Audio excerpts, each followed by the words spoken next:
मैं स्टमक के दुश्मन को कभी नहीं भूलूंगा, वो है एच pylori इन्फेक्शन। हुँ, ये एक ऐसा इन्फेक्शन है जो स्टमक के अंदर लंबे अरसे तक रह सकता है। अच्छा, आपको सुन के हैरानगी होगी कि ये अल्लाह ने स्टमक को ऐसा बनाया कि उसके अंदर एसिड ऑलरेडी मौजूद है। एसिड में हर किस्म का बैक्टीरिया बग का सर्वाइव करना मुश्किल है। बिल्कुल लेकिन ठीक ये है। एच pylori ऐसा बग है जो एसिड एनवायरनमेंट में भी सर्वाइव कर रहा होता है ओह! और अपनी कोटिंग ऐसी बना लेता है कि एसिड एनवायरनमेंट को अपने लिए फ्रेंडली एनवायरनमेंट में कन्वर्ट कर लेता है। यानी कि एक एसिड एनवायरनमेंट में भी अगर एक बैक्टीरिया सर्वाइव कर जाए तो वो हमारे लिए कितना डेंजरस होगा। हुँ, और आपको ये सुन के और हैरानगी होगी, ये मंथ्स टू ईयर्स स्टमक में छुपा रहता है और और ये पता स्टमक नहीं चलता, कोई पता ही नहीं सिम्पटम चलता। ज़ाहिर नहीं होती। अच्छा, सिम्पटम इसके भी जैसे बाकी स्टमक के मसाइल हैं कि भूख का ना लगना, सुस्ती महसूस होना, गैस महसूस होना, खाने के हाज़मे में प्रॉब्लम होना और खाना खा के बोझ बन जाना और मूड चेंजेस रहना, पट्टों का खिंचाव रहना, इस तरह की अलामात हमने देखा है कि एच pylori इन्फेक्शन के अंदर भी आ रही होती हैं। प्रॉब्लम ये है कि नॉर्मल ट्रीटमेंट से ये ठीक भी नहीं होता और हुँ, लंबे अरसे तक अगर ये स्टमक के अंदर रहे तो ये स्टमक का अल्सर इवन स्टमक के कैंसर में कन्वर्ट हो सकता है। We have seen the patients जो कि यंग एज में एच pylori रिलेटेड इन्फेक्शंस की वजह से लेटर ऑन देयर लाइफ उनको स्टमक की मेलिग्नेंसी का या ट्यूमर का सामना करना पड़ा। Oh my God! तो ये जो इन्फेक्शन होता है स्टमक के अंदर और ये छुपा भी रहता है, आप बता रहे हैं कि जो बहुत जल्दी पता भी नहीं चलता कि वो हम बहुत बेसिक सिम्टम्स ही जो है वो फील हो रही होती हैं। तो इसका कोई टेस्ट वगैरह होता है कि हर कुछ टाइम के बाद हम अच्छा, करवा लें तो कुछ चलें क्लियरिफिकेशन कुछ हो जाए? डेंजरस साइंस होते हैं जिनको अगर हम देखें तो हमें उसको सीरियस लेना चाहिए। हुँ, एक तो परसिस्टेंट वॉमिटिंग, अगर किसी को परसिस्टेंट वॉमिटिंग रह रही है कि नौसिया बहुत ज़्यादा है, खाने पीने को दिल नहीं करता और वॉमिटिंग आ जाती है, ये नॉर्मल नहीं है। हुँ, अगर परसिस्टेंट वॉमिटिंग रह रही है तो उसका कॉज देखना बड़ा ज़रूरी है, डेंजरस साइन है।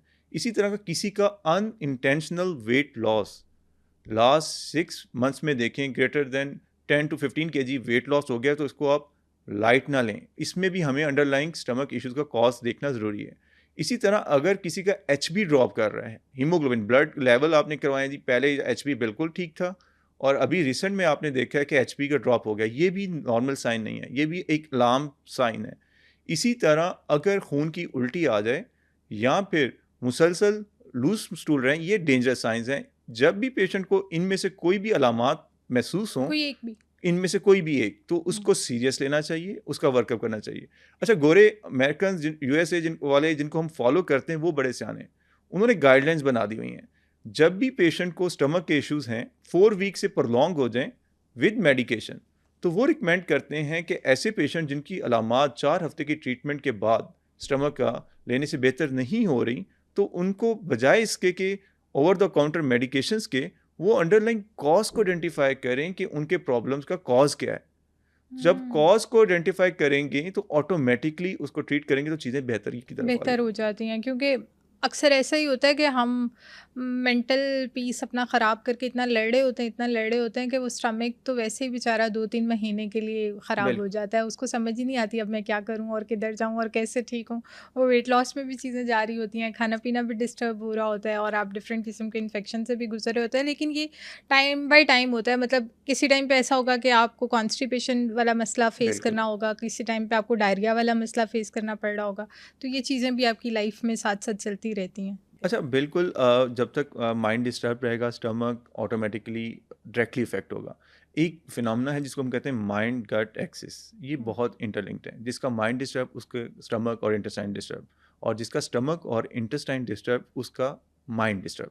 हुँ, हमें आइडेंटिफाई करना होता है कि पेशेंट का गट और स्टमक स्टमक इश्यूज की वजह से माइंड डिस्टर्ब है या माइंड डिस्टर्ब होने की वजह से गट और इंटेस्टाइन डिस्टर्ब है। ये मतलब इस डॉक्टर ने इन्वेस्टिगेट ये करना है। इम्पॉर्टेंट है, जब तक हाँ, हम इसको डिफरेंशिएट नहीं करेंगे और इन दोनों को हमें ट्रीट साइमल्टेनियसली करना है। ये नहीं हो सकता कि आप किसी की स्टमक की हेल्थ का ख्याल रख रहे हैं लेकिन उसकी मेंटल स्ट्रेस को एड्रेस नहीं कर रहे, तो स्टमक की जो प्रॉब्लम्स हैं वो इम्प्रूव नहीं करेंगी।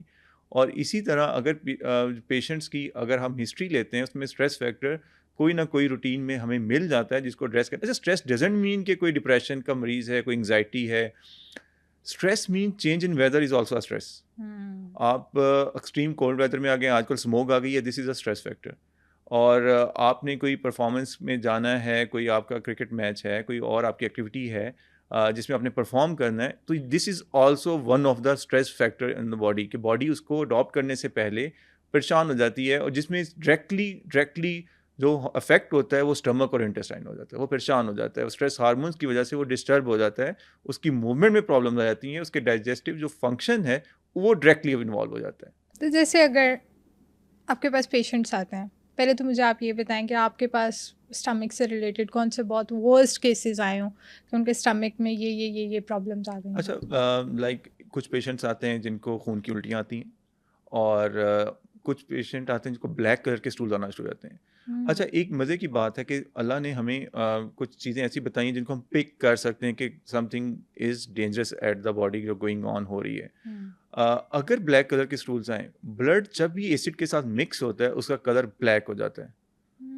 अगर किसी को ब्लैक कलर के स्टूल आते हैं, इसका मतलब है कि स्टमक या स्टमक के अराउंड में कोई ब्लीडिंग सोर्स अवेलेबल है, कोई अल्सर बना हुआ है स्टमक में, जो कि ब्लैक कलर के स्टूल में पेशेंट के साथ प्रेजेंट कर रहा है, उसके फीचर्स आ रहे हैं। और इसी तरह अगर पेशेंट को खून की उल्टी के साथ परसिस्टेंट वॉमिटिंग रहे और भूख ना लग रही हो, मेडिसिन ली है तो फ़र्क नहीं पड़ रहा, तो फिर हम उनकी जब एंडोस्कोपी करके देखते हैं तो हम ब्लीडिंग का सोर्स भी आइडेंटिफाई कर लेते हैं, हम स्टमक अपसेट होने का रीज़न भी आइडेंटिफाई कर लेते हैं। अगर ब्लीडिंग हो रही है उसको हम वहीं पे कंट्रोल भी कर सकते हैं।